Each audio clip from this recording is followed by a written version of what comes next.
Hello students, let's resume our Haryana GK quick revision series. So without wasting time, let's start. 22वां जिला कौन सा बना था हरियाणा का 22वां जिला बना था चरखी दादरी। और कब बना था यह? 4/12/2016 को, 4 दिसंबर 2016 को यह जिला बना था। और कहीं पर यह डेट 1 दिसंबर भी दी जाती है, तो दोनों ही कंसिडर की जाती हैं। भिवानी जिले का क्षेत्रफल जो है वो डिवाइड किया गया था, उसी से काटकर बनाया गया था चरखी दादरी। जब चरखी दादरी नहीं बना था, चरखी दादरी बनने से पहले भिवानी क्षेत्रफल की दृष्टि से सबसे बड़ा जिला था भिवानी, लेकिन जब चरखी दादरी अलग हो गया भिवानी से, तब सिरसा जो है वो क्षेत्रफल की दृष्टि से सबसे बड़ा जिला बन गया। और सिरसा का क्षेत्रफल है 4277 4277 वर्ग किलोमीटर। नेक्स्ट इज हरियाणा में कितने प्रतिशत भूमि जो है वो कृषि योग्य है? तो यह है 86% भूमि जो है यह कृषि योग्य है। और टोटल जो है वो है 81%, क्योंकि कुछ जो है बीच बीच में बंजर भी हो सकती है बीच में। नेक्स्ट इज हरियाणा की कितनी जनसंख्या जो है वो कृषि पर निर्भर करती है? तो यह करती है 75% जनसंख्या हरियाणा की कृषि पर निर्भर करती है।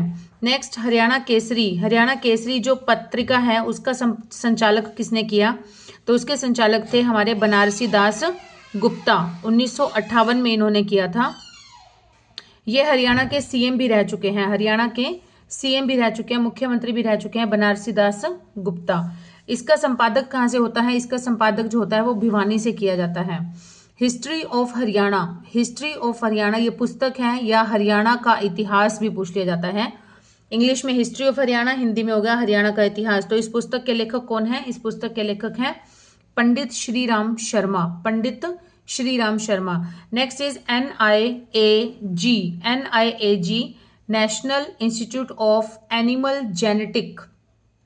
यह कहाँ पर है? यह है करनाल में, और इसकी स्थापना कब हुई थी? 1984 में। राष्ट्रीय पशु अनुवांशिकी जांच अनुसंधान संस्थान, यह कहाँ पर है? करनाल में। नेक्स्ट है एशिया का सबसे बड़ा पशु फार्म कहाँ पर है? ये तो पता है हमें सब, हिसार में, क्योंकि बहुत बार रिपीट हुआ है। हिसार में है एशिया का सबसे बड़ा पशु फार्म, हिसार में। ये कथन किसने कहा था कि मुझे तो संपूर्ण भारत की भूमि चाहिए? यह कथन किसने कहा था? यह कथन कहा था पंडित नेकीराम शर्मा जी ने। इनका जन्म हुआ था 1887 में। कहां पर हुआ था? केलंगा गांव, रोहतक में। अपनी जमीन दान करके 1926 में इन्होंने रोहतक में अपना हरियाणा का सबसे पहला कॉलेज खुलवाया था। कौन सा, क्या नाम रखा गया था? पंडित नेकीराम कॉलेज ही रखा गया था उसका नाम। एजुकेशन हब कौन सा है? रोहतक को कहते हैं education hub, but education city किसे कहते हैं? एजुकेशन सिटी कहते हैं सोनीपत को।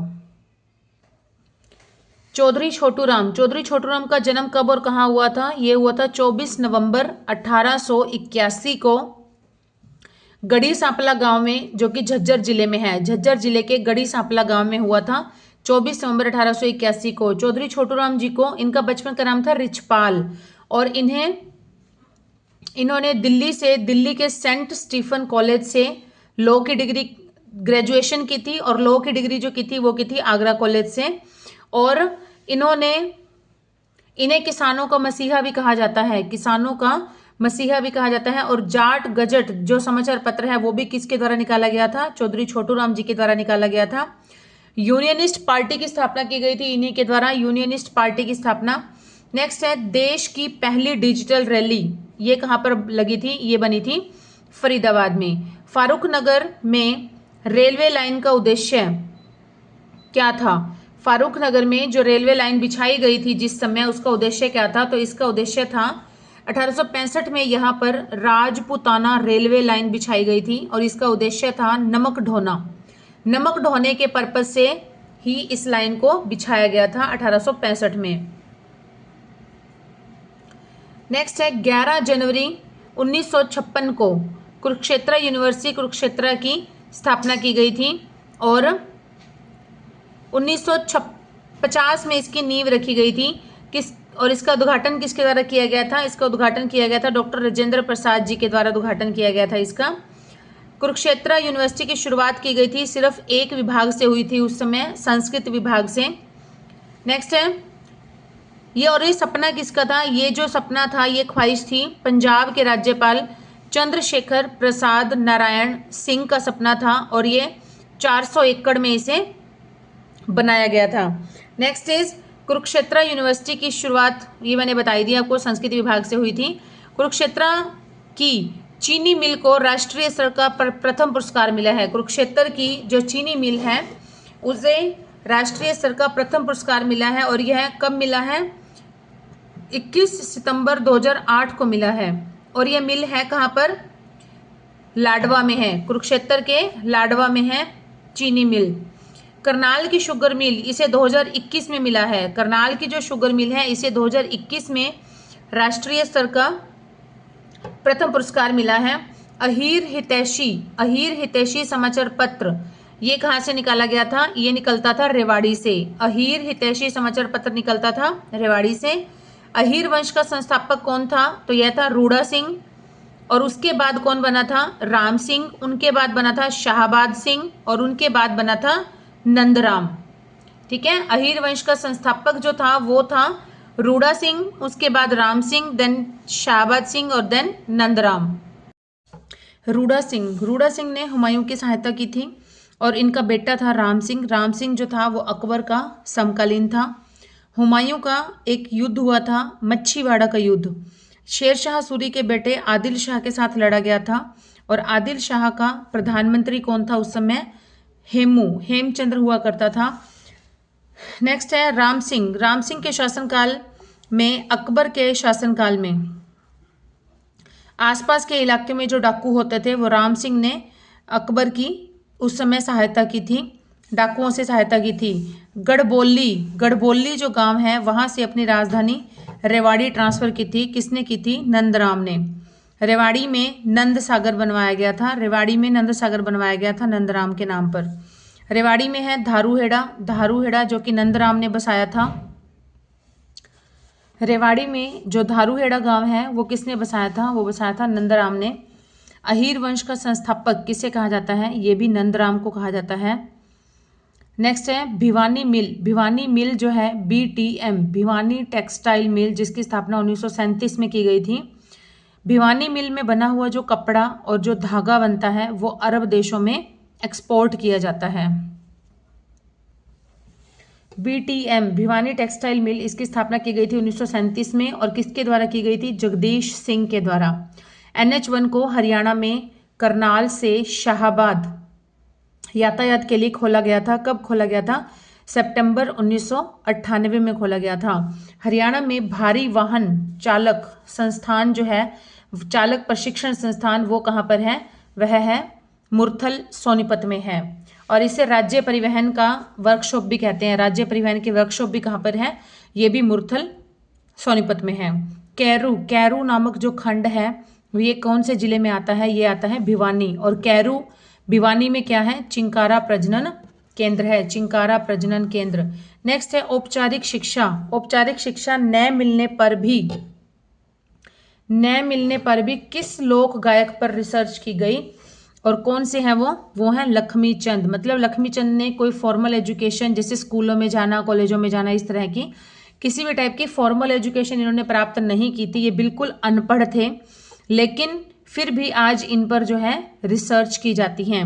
नेक्स्ट है हरियाणा में सबसे प्राचीन शिवलिंग कहाँ पर है? तो यह है हमारे थानेसर में है। क्या नाम है इस मंदिर का? स्थानेश्वर महादेव मंदिर। और इस मंदिर का निर्माण किसने करवाया था? पुष्यभूति वंश या फिर वर्धन वंश का संस्थापक कौन था? वो था प्रभाकर वर्धन। कौन था? प्रभाकर वर्धन, उन्होंने किया था।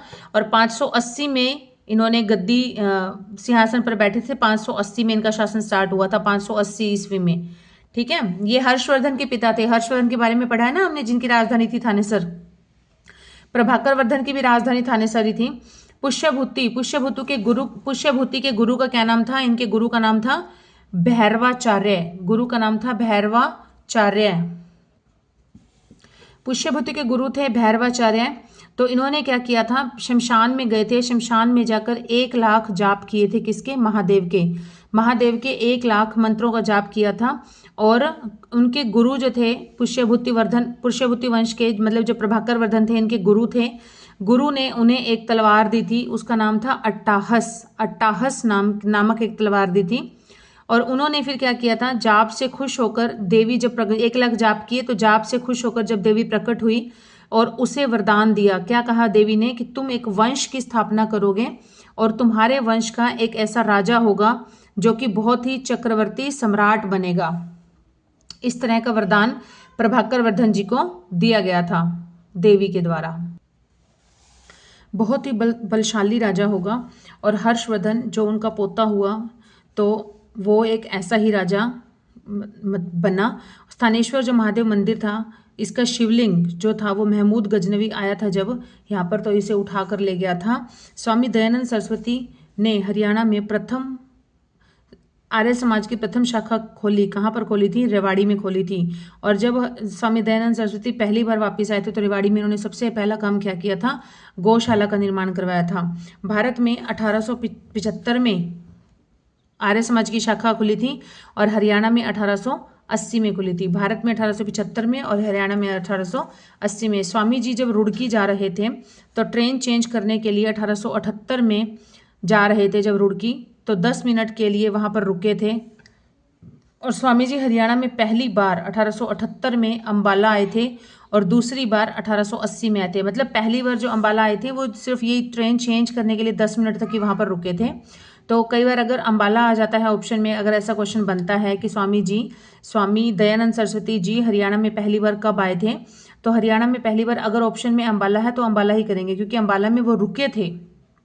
इंटेंशनली नहीं आए थे, वो इरादे से नहीं आए थे अम्बाला में, लेकिन वो अम्बाला स्टेशन पर 10 मिनट के लिए रुके थे। तो ये भी ऐसे ही काउंट किया जा सकता है कि हरियाणा में रुके थे। और दूसरी बार जो इंटेंशनली आए थे वो आए थे 1880 में आए थे रेवाड़ी में। राव तेज सिंह का जो तालाब है वो कहाँ पर है? वह है रेवाड़ी में है। और राव तेज सिंह को अंग्रेजों ने 87 गांव भेंट में दे दिए थे। नेक्स्ट है सूरदास ने भारतवंशी शासक ने हरियाणा से अपना विजय अभियान शुरू किया था। तिलियार झील कहाँ पर है? यह है रोहतक में। नेक्स्ट है नीले रंग के कपड़े पर पीले रंग से डिजाइन की हुई घाघरे को क्या कहते हैं? तो ये कहते हैं लेह। नीले रंग के कपड़े पर पीले रंग से डिजाइन की हुई घाघरे को कहते हैं लेह। दुकानियाँ क्या होती है? ये सिर की चुन्नी होती है, चुंदड़ी जिसे कहते हैं वो होती है। हरियाणा में दोहन नदी का प्राचीनतम महत्व है। भृगु ऋषि की पत्नी के नेत्रों से यह नदी निकलती है। हरियाणा में इसका उद्गम क्या है? इसका उद्गम है ढोसी की पहाड़ियाँ जो कि महेंद्रगढ़ में हैं। वैसे इसका जो उद्गम है वो है राजस्थान के नीम का थाना से निकलती है। राजस्थान से इसका उदय होता है। कहाँ से? नीम का थाना से निकलती है। बसई नामक स्थान गुड़गांव में जाकर ये लुप्त हो जाती है। गुड़गांव के बसई नामक स्थान में यह नदी जाकर लुप्त हो जाती है। कौन सी नदी? दोहन नदी। बाबा काली कमली वाले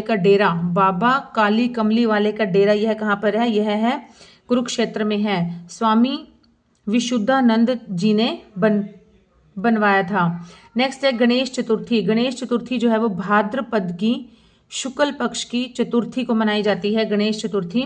हरियाणा की प्रथम कहानी कौन है? हरियाणा की प्रथम कहानी कौन सी है? पहली कहानी हरियाणा की कौन सी है? यह है लड़की की बहादुरी। और इसके लेखक कौन है? इसके लेखक हैं माधव प्रसाद मिश्र। कहानीकार कह लो, इसके कहानीकार हैं माधव प्रसाद मिश्र। नेक्स्ट है हरियाणा के विभाजन के बाद पूर्वी न्यायालय कहाँ पर स्थापित कर दिया गया था? पूर्वी न्यायालय स्थापित कर दिया गया था हरियाणा के विभाजन के बाद शिमला में कर दिया था। पहले विभाजन से पहले यह न्यायालय कहाँ पर था? विभाजन से पहले था लाहौर में था। पेप्सू के विभाजन के बाद यह राज्य हरियाणा, पंजाब और हिमाचल को यूटी बना दिया गया। पेप्सू के विभाजन के बाद राज्य हरियाणा और पंजाब बना दिए गए थे और हिमाचल को यूनियन टेरिटरी बना दिया गया था। पेप्सू के विभाजन के समय हरियाणा किस यूटी के अंतर्गत आता था? तो ये हिमाचल प्रदेश यूटी जो थी, यूनियन टेरिटरी हिमाचल प्रदेश के अधीन हो गया था। नेक्स्ट है घग्गर यमुना मैदान की ऊंचाई कितनी है? 300 मीटर से भी कम है। घग्गर यमुना मैदान की ऊंचाई है 300 मीटर से कम। तो घग्गर कहाँ से निकलती है? घग्गर नदी का जो उद्गम स्थल है वो है डगशोई। और कहाँ पे है ये स्थान? ये है हिमाचल प्रदेश में। यमुना नदी कहाँ से निकलती है?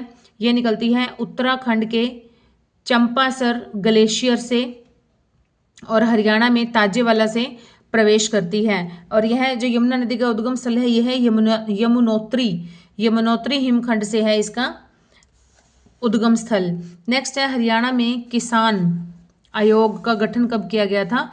हरियाणा में किसान आयोग का गठन किया गया था 2010 में। और ऊर्जा वर्ष किसे मनाया गया था? ऊर्जा वर्ष भी 2010 को ही ऊर्जा वर्ष के रूप में मनाया गया था। नेक्स्ट है कॉमनवेल्थ गेम्स में हरियाणा के द्वारा सबसे अधिक मेडल जीतने के उपलक्ष्य में इस वर्ष को साहित्यकार सम्मान वर्ष बनाया गया था। किसे? 2011 को साहित्यकार सम्मान वर्ष मनाया गया था 2011 को। नेक्स्ट है हरियाणा में सातवां राष्ट्रीय महोत्सव कब मनाया गया था? तो यह मनाया गया था 12 जनवरी 2002 को मनाया गया था। 12 जनवरी 2002 को। और कहाँ पर मनाया गया था? हिसार में मनाया गया था। इसका उद्घाटन किसने किया था उस समय?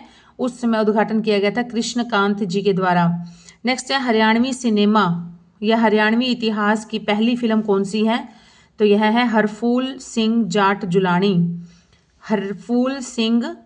जुलानी। और प्रथम हरियाणवी फिल्म कौन सी है?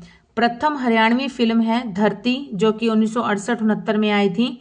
जबकि इसकी शूटिंग कहाँ पर हुई थी? इसकी शूटिंग जो हुई थी वो राजस्थान में की गई थी।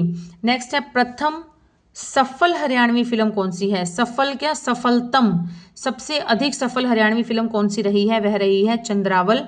और वैसे ये सीरीज की चौथी हरियाणवी फिल्म थी। और वैसे प्रथम सबसे अधिक सफलतम फिल्म थी चंद्रावल। और ये कब रिलीज हुई थी? ये हुई थी 1984 में। इसने बहुत अधिक बॉक्स ऑफिस पर धूम मचा दी थी। और सबसे ज़्यादा इसके जो गीत थे वो समाज ने, लोगों ने बहुत ज़्यादा पसंद किए थे इनके गीत। हरियाणा में राजदूत की फैक्ट्री कहाँ पर है? यह है फरीदाबाद में। रेफ्रिजरेटर की फैक्ट्री कहाँ पर है? यह भी फरीदाबाद में। ट्रैक्टर्स की फैक्ट्री कहाँ है? फरीदाबाद में। एग्रीकल्चरल इक्विपमेंट्स मतलब कृषि जो यंत्र होते हैं, कृषि के जो उपकरण होते हैं, उनकी फैक्ट्री कहाँ पर है? वो भी कहाँ पर बनाए जाते हैं? फरीदाबाद में। Good year tyre factory, good year tyre की एक कंपनी है, आपको पता ही है गुड ईयर के टायर्स होते हैं। इसकी फैक्ट्री कहाँ पर है? यह भी बल्लभगढ़ फरीदाबाद में है। नेक्स्ट है फरीदाबाद की स्थापना कब हुई थी? तो फरीदाबाद की स्थापना हुई थी 1607 ईस्वी में हुई थी। 1607 ईस्वी में हुई थी, जहांगीर के शासनकाल में हुई थी। बाबा फरीद के द्वारा की गई थी, इसीलिए उसके नाम पर ही फरीदाबाद, फरीद प्लस आबाद, फरीदाबाद के नाम रखा गया था। रियल नेम था इनका गजरंक बाबा जी का, लेकिन बाद में इन्हें बाबा फरीद के नाम से जाना जाने लगा। नेक्स्ट है दुग्ध उत्पादन में हरियाणा का कौन सा स्थान है? तो यह है पहला स्थान है। कपास उत्पादक में है हरियाणा का चौथा स्थान है। सॉफ्टवेयर निर्यात में यह है तीसरा स्थान। मछली उत्पादन में है दूसरा स्थान। फिर से देखिए, दुग्ध उत्पादन में पहला, मछली उत्पादन में दूसरा, सॉफ्टवेयर निर्यात में तीसरा और कपास उत्पादक में चौथा स्थान है। हरियाणा में दुग्ध उत्पादन कितना होता है? 1043 ग्राम प्रति व्यक्ति, मतलब 1043 ग्राम प्रति व्यक्ति इतनी दूध का उत्पादन होता है हरियाणा के अंदर। खुम्बी उत्पादन में भी जो हरियाणा का प्रथम स्थान है, लेकिन कौन सा जिला है हरियाणा का? यह है सोनीपत जिला, खुम्बी उत्पादन में प्रथम स्थान है। भारत में खुम्बी उत्पादन कहाँ पर होता है? भारत में खुम्बी उत्पादन में भी हरियाणा का प्रथम स्थान है और हरियाणा में खुम्बी उत्पादन में सोनीपत का प्रथम स्थान है। ओके, हरियाणा का एकमात्र दूरदर्शन केंद्र कौन सा है? यह है हिसार में। और कब बना था? 2002 में बना था। उसका उद्घाटन किसने किया था? इसका उद्घाटन किया था सुषमा स्वराज जी ने। उस समय की कौन थी ये? सूचना एवं प्रसारण मंत्री थी। तो ये सूचना प्रसारण से रिलेटेड हो गया ना दूरदर्शन केंद्र, इसलिए। और अब यह कहाँ शिफ्ट हो गया है? अब यह चंडीगढ़ में शिफ्ट हो गया है।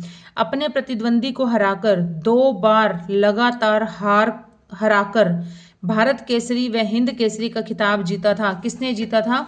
ये जीता था मास्टर चंदगी राम जी ने। अपने प्रतिद्वंदी मतलब अपना इनका जो कॉम्पिटिटर था साथ, उसको 2 बार लगातार हराया था। और कौन कौन से खिताब जीते थे? भारत केसरी और हिंद केसरी के किसने जीते थे? मास्टर चंदगी राम ने। और किससे बिलोंग करते थे? ये पहलवानी से बिलोंग करते थे। नेक्स्ट है, देश के कुल उत्पादन में हरियाणा में कितना प्रतिशत गेहूं होता है अकेले हरियाणा में? तो देश के कुल उत्पादन का 12% गेहूं जो है वो अकेला हरियाणा ही उत्पादन करता है। नेक्स्ट इज शेख चिल्ली का मकबरा। शेख चिल्ली का मकबरा कहां पर है?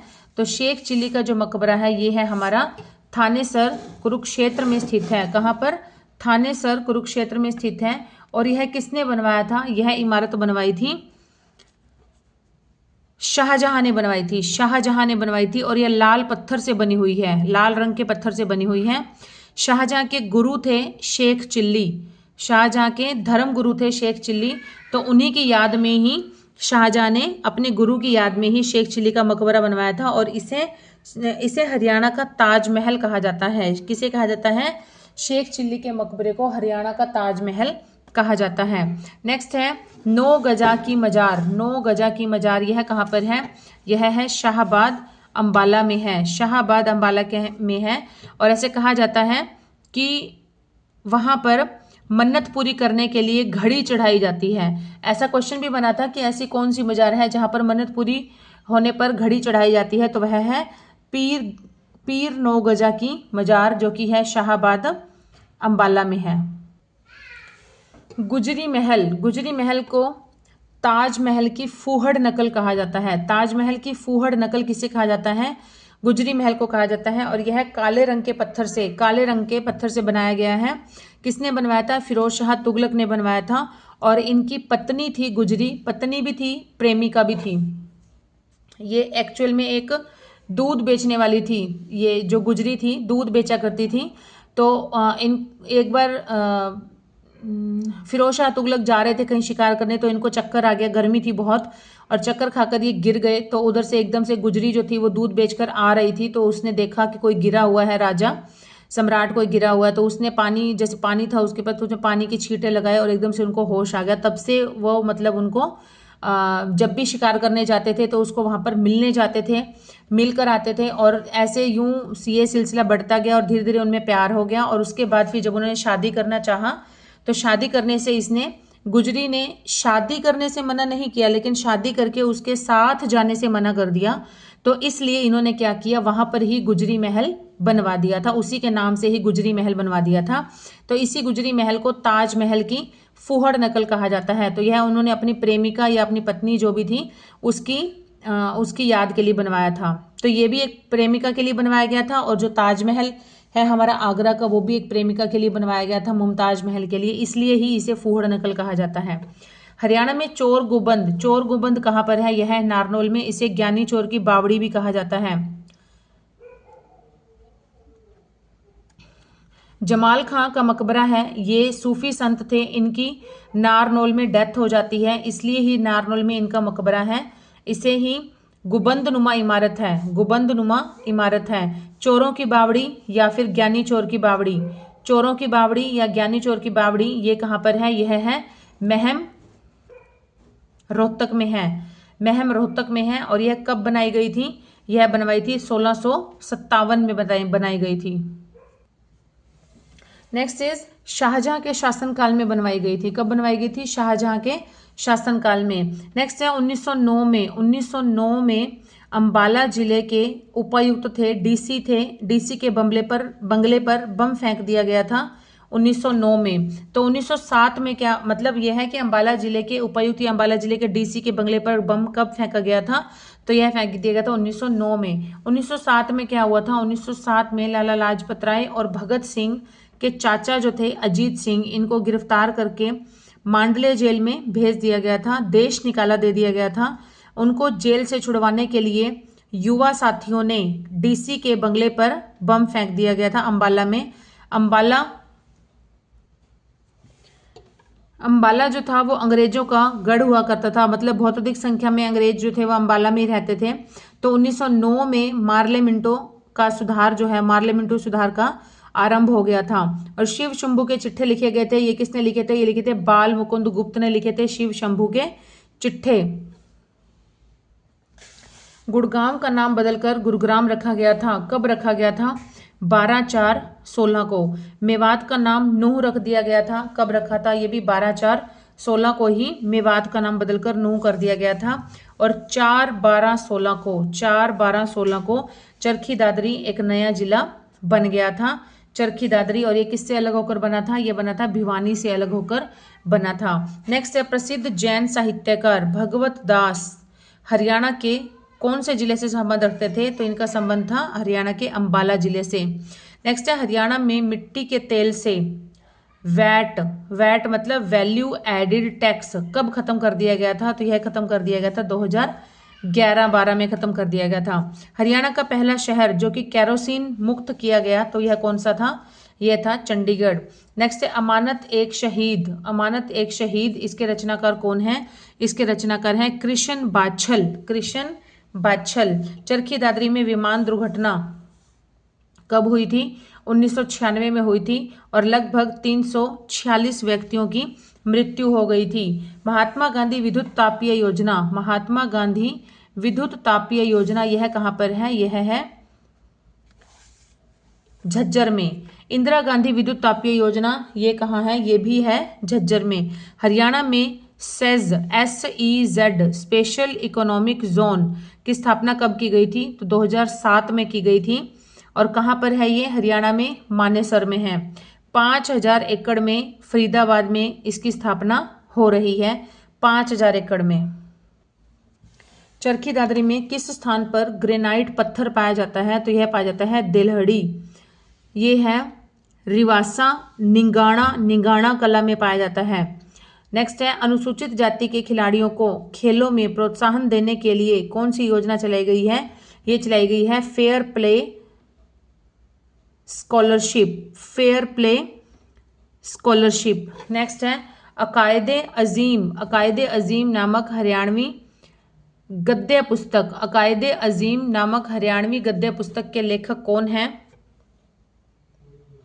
इसके लेखक थे शाह मोहम्मद ने लिखी थी अकायदे अजीम नामक पुस्तक। नेक्स्ट है थानेसर में कुक्कुट रोग जांच प्रयोगशाला ये कब खोली गई थी? ये बनी थी 1988-89 में। 1947 से पहले हरियाणा के यमुनानगर का नाम क्या था?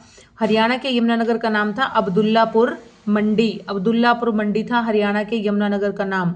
हरियाणा में टिम्बर मार्केट कहाँ पर है? तो यह है यमुनानगर में। कागज नगरी या पेपर सिटी किसे कहा जाता है? तो यह कहा जाता है यमुनानगर को। मुस्तफाबाद नाम बदलकर क्या नाम रख दिया गया है? मुस्तफाबाद का नाम बदलकर यह रखा गया है सरस्वती नगर। बाबरपुर का नाम बदलकर क्या कर दिया गया है? यह कर दिया गया है नानकपुर, बाबरपुर का नाम बदलकर नानकपुर कर दिया गया है। नेक्स्ट है इलाहाबाद का नाम बदलकर प्रयागराज कर दिया गया है। और है अमीनपुर कुरुक्षेत्र में है, इसका नाम बदलकर अभिमन्युपुर कर दिया गया है। अब्दुल्लापुर मंडी का नाम बदलकर यमुनानगर कर दिया गया था। अभी हाल ही में भी कुछ जगह के नाम जो है वो बदल दिए गए हैं, उनको भी हम करेंगे एक नेक्स्ट वीडियो में, सब नए नाम ही करेंगे स्पेशली। नेक्स्ट है फूल आभूषण कहाँ पर पहना जाता है? तो यह पहना जाता है हाथ में, हथ फूल भी कहा जाता है, हथ फूल। बोरला कहाँ पर पहना जाता है? बोरला पहना जाता है माथे पर। कर्णफूल पहना जाता है, कर्ण मतलब कानों में पहना जाता है कर्णफूल। तागड़ी पहनी जाती है कमर पर। नो डांडी का बीजना ये कहाँ पहना जाता है? ये भी कमर पर पहना जाता है। हरियाणा में 4 नीले तथा 4 लाल धागों की बुनाई वाली खद्दर से बने बिना कली का घाघरा, इसे क्या कहते हैं? इसे कहते हैं सवारा। नेक्स्ट है गुड़गांव जिले के इस्लामपुर नामक स्थान पर भादो मास के 9वें दिन या नवमी पे कौन सा मेला लगता है? तो यह लगता है गोगा नवमी का मेला। कहाँ पर लगता है? गुड़गांव के इस्लामपुर नामक गांव में। नेक्स्ट है जुगल किशोर बिड़ला के द्वारा क्या बनवाया गया था?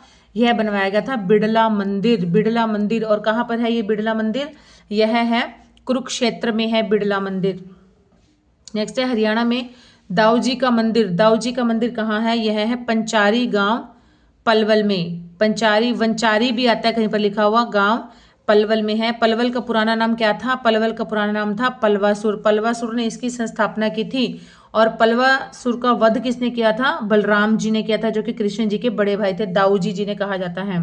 बलराम के द्वारा पलवासुर राक्षस की हत्या करने के बाद बलराम ने क्या किया था? रेवती से विवाह कर लिया था, क्योंकि संयमवर रचा गया था उस समय। और पलवासुर और बलराम जी, इन दोनों में क्या हो गया था? वहां पर ही युद्ध हो गया था। तो उन्होंने, बलराम जी ने पलवासुर राक्षस की हत्या कर दी थी। और वहां पर जो राजा रेवत जो था, उसकी बेटी जो थी रेवती, उससे विवाह कर लिया था। और उन्होंने, राजा ने क्या किया था? रेवावाड़ा, रेवावाड़ा नामक जो जगह थी वो सारी दहेज में उसे अपनी बेटी को दे दी थी। और इसी जगह का नाम ही धीरे धीरे व जो था एक कट गया, इसमें रेवाड़ी, रेवावाड़ा था तो रेवाड़ी पड़ गया इसका नाम। रेवती कौन थी? रेवती जो थी वो राजा रावत की बेटी थी। जिला यमुनानगर में स्थित बनसंतूर, बनसंतूर जो है ऐतिहासिक गांव का संबंध किससे है? तो यह है महाभारत के राजा शांतनु से है, जो कि भीष्म पितामह के पिता थे। बनसंतूर गांव कहाँ पर है? यमुनानगर में है। यहाँ पर क्या है? यहाँ पर एकमात्र हाथी प्रजनन केंद्र है। हरियाणा में एकमात्र हाथी प्रजनन केंद्र है, वो भी कहाँ पर है? बनसंतूर यमुनानगर में है। और हरियाणा में एकमात्र मगरमच्छ प्रजनन केंद्र है, वो कहाँ पर है? वह है भोर सैदान कुरुक्षेत्र में, कुरुक्षेत्र से 5 किलोमीटर दूरी पर है। रानिया, रानिया का प्राचीन नाम क्या था? रानिया का प्राचीन नाम था राजबपुर, राजबपुर था रानिया का पुराना नाम। Grand old man of Haryana, grand old man of Haryana किसे कहा जाता है? तो यह कहा जाता है श्री राम शर्मा जी को, श्री राम शर्मा को कहा जाता है। इनका जन्म कब हुआ था? इनका जन्म हुआ था 1 अक्टूबर 1899 को। कहाँ पर हुआ था? झज्जर में। नेक्स्ट है हरियाणा तिलक समाचार पत्र, भी इन्होंने निकाला था। मैंने बताया ये बार बार आपको कि श्री राम जी क्या लगाते थे? तिलक लगाते थे। श्री राम जी तिलक लगाते थे। लगाते तो बहुत लोग थे, हम भी लगाते हैं, लेकिन ये थोड़ा सा याद करने का एक ट्रिकी वे हो जाता है कि श्री राम जी तिलक लगाते थे। तो इसलिए याद रहेगा हमें कि श्री राम शर्मा जी ने हरियाणा तिलक समाचार पत्र का संपादन किया था। नेक्स्ट इज भारतीय कॉरपोरेट मामले संस्थान, ये कहाँ पर है? यह है मानेसर में। IMT industrial model town. Next is Kurukshetra का नाम हरि क्षेत्र, हरि क्षेत्र कहाँ पर मिला? हरि क्षेत्र इसका नाम मिला था स्कंद पुराण, स्कंद पुराण ग्रंथ में है। इनका कुरुक्षेत्र का नाम है हरि क्षेत्र। नेक्स्ट है कुरुक्षेत्र का अन्य नाम क्या है? कुरुक्षेत्र का अन्य नाम है श्रीकंठ जनपद, श्रीकंठ जनपद। विद्वानों के अनुसार हरियाणा जो था वो अहिराणा का अपभ्रंश है। और हरियाणा का अहीरवाल, अहीरवाल का लंदन किसे कहते हैं? अहीरवाल का लंदन कहते हैं रेवाड़ी को कहते हैं। और रेवाड़ी को कहते हैं। अहीरों का शासक कौन था? अहीरों का शासक था, अहीर वंश की स्थापना किसने की थी? नंदराम ने की थी। हरियाणा का उदय शोर सैनी अपभ्रंश से हुआ है। नेक्स्ट है दिव्यावदान, दिव्यावदान पुस्तक में अग्रोहा का उल्लेख मिलता है, दिव्यावदान पुस्तक में अग्रोहा का उल्लेख मिलता है। नेक्स्ट है महात्मा बुद्ध ने हरियाणा में रोहतक, अग्रोहा में 2 जगह पर अपने बौद्ध धर्म का प्रचार किया था। महात्मा बुद्ध ने हरियाणा में कहाँ कहाँ किया था? रोहतक और अग्रोहा में। और अग्रोहा जो है वो महाराजा अग्रसेन की राजधानी हुआ करती थी। नेक्स्ट है 2 ग्रंथ हैं दिव्यावदान और पंचसूदनी, पंचसूदनी, इन दोनों में से ही इसका उल्लेख हमें मिलता है। नेक्स्ट है भिवानी का उल्लेख, भिवानी का उल्लेख कहाँ से मिलता है? भिवानी का वर्णन हमें मिला है आईने अकबरी, आईने अकबरी, या फिर हम कह सकते हैं अकबरनामा, अकबरनामा में से मिला है हमें भिवानी का उल्लेख। और पलवल से मिला है हमें बाबरनामा। पलवल का उल्लेख कहाँ से मिलता है? पलवल का उल्लेख मिलता है बाबरनामा से। और मैंने आपको ये बात बताई भी थी एक वीडियो में कि बाबर जो थे एक बार कहीं जा रहे थे और क्रॉस कर रहे थे पलवल जिले में से जाते हुए उन्होंने देखा कि उस समय कपास जो थी वो खिली हुई थी। तो इस बात का वर्णन कहाँ से मिलता है? बाबरनामा से मिलता है। बाबरनामा जो ग्रंथ है, और बाबरनामा जो ग्रंथ है ये बाबर, शासक बाबर जो था उसका ऑटोबायोग्राफी है, उसने खुद ने लिखी थी ये बाबरनामा पुस्तक या ग्रंथ जो भी है। स्टूडेंट्स, आज की क्लास को यहीं पर ही विराम करते हैं। सो जल्दी मिलेंगे नेक्स्ट वीडियो में नए नए क्वेश्चंस के साथ। और till then keep studying and keep hard working and please, sorry अब नहीं कहूँगी, आपका मन करे तो आप सपोर्ट करिए, नहीं करे तो मत करिए। Okay, bye students.